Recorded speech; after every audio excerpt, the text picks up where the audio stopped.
बिस्मिल्लाहिर्रहमानिर्रहीम। अस्सलाम वालेकुम डियर स्टूडेंट्स, आज जो हम टॉपिक पढ़ने जा रहे हैं वो है हमारे पास साउंड की कैरेक्टरिस्टिक्स, यानी कैरेक्टरिस्टिक्स ऑफ द साउंड। जैसे कि आप लोगों को मालूम है कि हम रोज़मर्रा कई जो है वो आवाज़ें सुनते हैं, मशीनों की आवाज़ें सुनते हैं, या हम आदमियों यानी इंसानों की आवाज़ें सुनते हैं, या जानवरों की आवाज़ें सुनते हैं, या कई मौसीकी आलात होते हैं उनकी आवाज़ सुनते हैं। ठीक है, अब आप इस बात से मुत्तफ़िक होंगे कि अगर हम कोई भी आवाज़ सुनते हैं तो सुनते ही हम क्या करते हैं कि उन आवाज़ों की पहचान कर लेते हैं। मिसाल के तौर पर अगर हमारे रोज़मर्रा ज़िंदगी में कोई ऐसी आवाज़ सुनाई दी कि एक जानवर की आवाज़ सुनाई देती है, मिसाल के तौर पर बकरी की आवाज़ सुनाई दे गई, तो ये जो कैरेक्टरिस्टिक है बकरी की आवाज़ की जो है वो आपके जहन में जो है वो क्या हो जाती है, सेव हो जाती है। फिर आप जब भी जहाँ भी जाते हैं वो आप लोगों को आवाज़ें सुनने में को मिलती हैं। अगर खवा आप कमरे में बैठे हों या कहीं भी आप बैठे होते हैं तो आप लोगों को ये आवाज़ें सुनते ही आप उनकी पहचान कर लेते हो कि ये एक जानवर की है और फ़लाँ जानवर है। ठीक है, लेकिन इसके लिहाज से आवाज़ की, साउंड की जो है कुछ खसूसियात होती हैं। जैसे कि मैंने आप लोगों को यहाँ पर कुछ लिख कर दिए हैं, तो आवाज़ की वैसे तो कुछ मज़ीद भी जो है वो हमारे पास जो है कैरेक्टरिस्टिक हैं, लेकिन सबसे पहले जो मैं आप लोगों को कैरेक्टरिस्टिक जो है वो बताने जा रहा हूँ वो है लाउडनेस, जिसको हम कहेंगे आवाज़ की बुलंदी। अब आवाज़ की बुलंदी क्या होती है कि आवाज़ की बुलंदी जो है हम यूँ कहेंगे कि आवाज़ की बुलंदी एक वो खसूसियत है जिसमें हम मध्यम आवाज़ और जो तेज़ आवाज़, या उसको आप कहेंगे कि ज़्यादा बुलंद आवाज़ में हम फ़र्क करते हैं, इसको हम क्या कहते हैं, आवाज़ की बुलंदी कहते हैं। ठीक है, अब देखें कि आवाज़ की बुलंदी जो है वो फिर कुछ मज़ीद जो है कुछ चीज़ों पर जो हमारे पास क्या होती है, एक जो है वो इन्हिसार करते हैं, यानी मुनहसर होती हैं। सबसे पहले आप लोगों को ये भी पता होना चाहिए कि आवाज़ की बुलंदी देखें तो अगर चंद लोग एक कमरे में हैं और उनकी आवाज़ जो हमें क्या सुनने को मिलती है, मध्यम सुनने को मिलती है। और इसी तरह अगर आप देखें कि एक क्लास में जो एक टीचर होता है, जैसे कि मैं आप लोगों के सामने हूँ, तो क्लास में जो टीचर होता है वो बुलंद आवाज़ से जो है वो बात करता है ताकि जो स्टूडेंट होते हैं उन तक जो है वो आवाज़ पहुँच सके। कुछ स्टूडेंट सामने बैठे होते हैं और कुछ स्टूडेंट जो है वो थोड़ा दूर बैठे होते हैं, यानी पीछे लास्ट में बैठे होते हैं, उन तक आवाज़ पहुँचे। ये होती है हमारे पास क्या, आवाज़ की बुलंदी, यानी कि लाउडनेस। अब इसके साथ हम आवाज़ की जो बुलंदी है किन चीज़ों पर इन्हिसार करती है, वो 3 फैक्टर हैं जिन पर इन्हिसार करती है। नंबर 1 जो है वो किस पर इन्हिसार करेगी, वो एम्पलीट्यूड है, यानी एक मीडियम जो है हमारे पास होगा, उसके जो मीन पॉइंट होता है उससे अगर कोई भी चीज़ उसके वस्ती मकाम यानी कि जो उसका मीन पोजीशन है उससे कितना जो है ऊपर वाइब्रेट और कितना जो उसको नीचे वाइब्रेट कर रहा है। मिसाल के तौर पर अगर यहाँ पर आप देखें कि ये मेरे पास एक लाइन है, ये हमारे पास एक वस्ती मकाम या आप इसको कहेंगे कि मीन पोजीशन है, और इस मीन पोजीशन से जब एक चीज़ यहाँ से इतना ऊपर एक वेव जो वो बनेगी तो हम कहेंगे कि ये इसका क्या है, एक एम्पलीट्यूड है। ये इसका क्या है, एम्पलीट्यूड है। क्लियर है यहाँ तक। अब जितना ज़्यादा एम्पलीट्यूड होगा उतनी ज़्यादा क्या होगी, साउंड प्रोड्यूस होगी। अगर एम्पलीट्यूड हमारे पास यहाँ पर जो है वो कम होगा तो हमारे पास जो साउंड होगा वो भी क्या होगा, कम होगा। यानी साउंड से मुराद उसकी लाउडनेस क्या होगी, कम होगी। ठीक है, तो ये होता है हमारे पास एम्पलीट्यूड की यानी कि डेफिनेशन।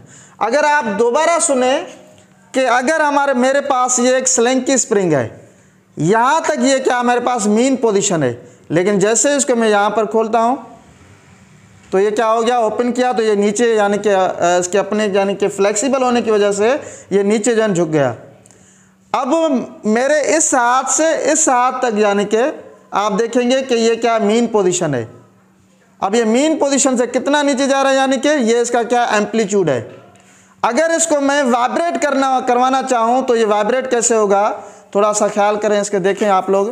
तो ये क्या कर रहा है, वाइब्रेट हो रहा है, यानी कि मीन पोजीशन से अगर इसको मैं, यानी यहाँ पर इसका एम्पलीट्यूड क्या है, ज़्यादा है। अगर आप देखें अब इसका एम्पलीट्यूड मैं क्या कर रहा हूँ, कम कर रहा हूँ, फ़र्ज़ करें ये इसका कम एम्पलीट्यूड है, ये क्या है इसका एम्पलीट्यूड कम है।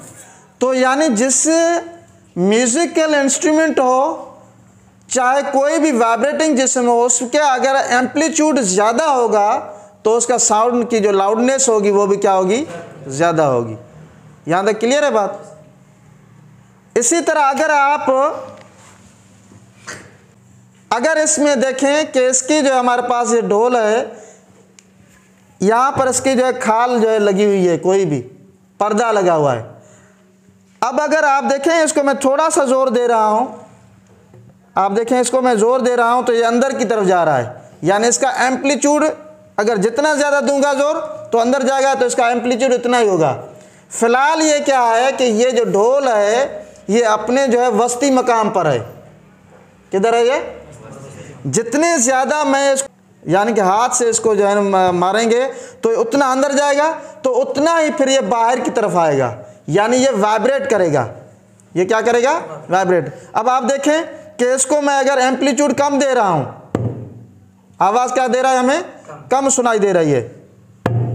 अगर मैं ज़्यादा लगाऊंगा, ज़्यादा लगाने से आवाज़ ज़्यादा क्यों आ रही है, क्योंकि एम्पलीट्यूड ज़्यादा हो रहा है, कम हो रहा है, ज़्यादा हो रहा है। तो इस वजह से हम कहेंगे कि अगर एम्पलीट्यूड ज़्यादा होगा तो उसकी जो है वो क्या होगी, आवाज़ जो है लाउडनेस भी ज़्यादा होगी।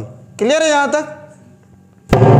ज़्यादा एम्पलीट्यूड, ये क्या है, तो आवाज़ क्या आ रहा है, लाउडनेस क्या हो रहा है इसकी, कम हो रही है। क्लियर है यहाँ तक। अब हम चलते हैं कि हमारे पास एक और भी जो है फैक्टर है जो लाउडनेस पर है, उस पर इन्हिसार करती है।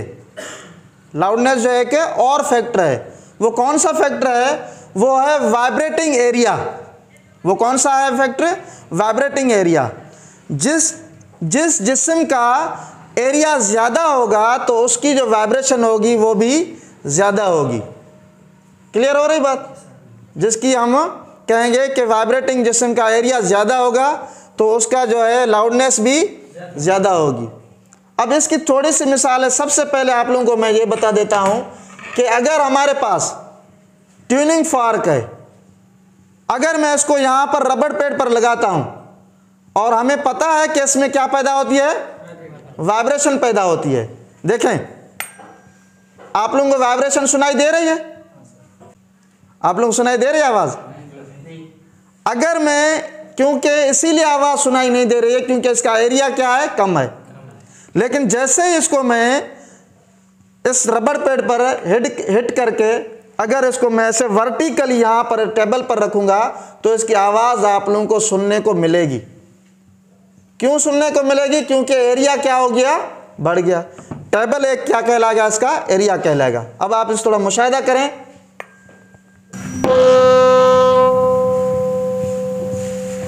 आवाज़ सुनने को मिल रही है कि अगर एरिया बढ़ जाता है तो मेरे पास एक और भी जो है वो ढोल है, यानी दो ढोल हैं। इसका भी एरिया देखें कि इसका एरिया क्या है, ज़्यादा है, और इसी तरह अगर आप देखें तो इसका एरिया क्या है, कम है। तो इन दोनों के लाउडनेस में भी फ़र्क होगा, इन दोनों की लाउडनेस में भी फ़र्क होगा।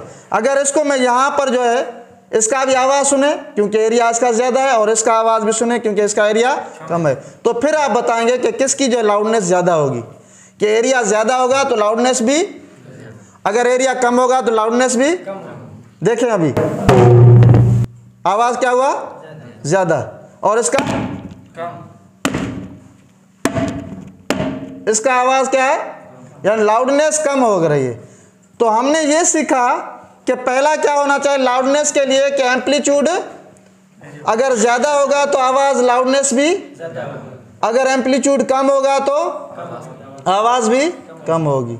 और इसी तरह अगर एरिया ज़्यादा होगा तो आवाज़ भी और एरिया अगर कम होगा तो आवाज़ कम होगी, यानी कि लाउडनेस कम होगी।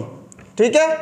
अच्छा, के लिहाज से जैसे कि मेरे पास दो जो है वो साउंड सोर्स है, नंबर एक हमारे पास एक ये है और नंबर एक हमारे पास ये है। अगर इसके एरिया के यानी कि साउंड के जो सोर्स है इसका देखें तो इसका एरिया क्या है, ज़्यादा है, और अगर इसका जो है हमारे पास साउंड देखें तो वो क्या होगा, कम होगा। अगर मैं थोड़ा सा आप लोगों को ये बता दूं कि इसको चलाएं, बड़े साउंड को चलाते हैं तो इसकी आवाज़ क्या होती है।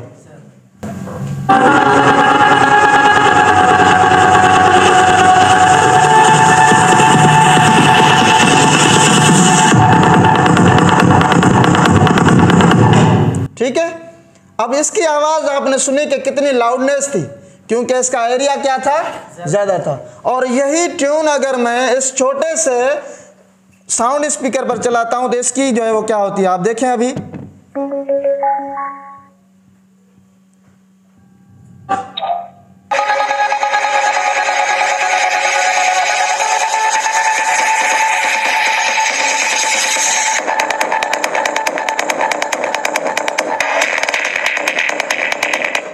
देखा, तो ये है हमारे पास कि अगर एरिया जो है वो ज़्यादा होगा तो हमारे पास लाउडनेस भी क्या होगी, ज़्यादा होगी।